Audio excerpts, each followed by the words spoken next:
La valeur du jour ce matin, on en parle avec Aziz Ejli, c'est Lafarge Holcim. Oui, alors Lucie, effectivement, je vous parle du numéro 1 mondial cimentier. On peine à retrouver de nouveaux contrats chez Lafarge Holcim. Alors ça s'explique de différentes manières. Tout d'abord, par la légère contraction des mises en chantier de nouveaux logements en France qui ont reculé d'1% en 2015, les pays émergents également qui offrent beaucoup moins d'opportunités, et le pays émergent qui était l'une des principales débouchés du groupe. Et puis on le voit bien, tout ceci pèse sur le titre qui recule de plus de 30% depuis l'été 2015. Alors on va le voir sur le graphique, on a une forte tendance baissière qui est en place depuis quasiment le mois de juillet. Vous voyez, on évolue dans cette tendance avec des creux et sommets descendants, avec une pente descendante. La moyenne mobile à 100 jours qui est également baissière et qui coiffe les cours. Vous voyez qu'à court terme, cette fois-ci, si on se concentre sur ce qui se passe depuis quelques jours, voire quelques semaines, on avait un seuil plancher vers les 48,05 qui avait permis au titre de rebondir, qui avait contenu la baisse au mois d'octobre.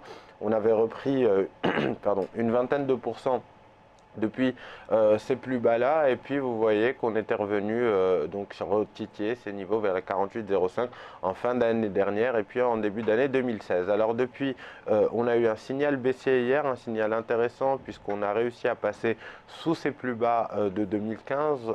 C'est confirmé ce matin avec l'ouverture d'un gap baissier, et donc on a une opportunité qui peut nous amener vers les niveaux de 2011. Alors on va avoir comme objectif tout d'abord les 43 euros, puis les 39,30 €, donc support majeur de 2011, avec un point d'entrée idéal vers les 48,05 € et un stop au-dessus des 50,50 €.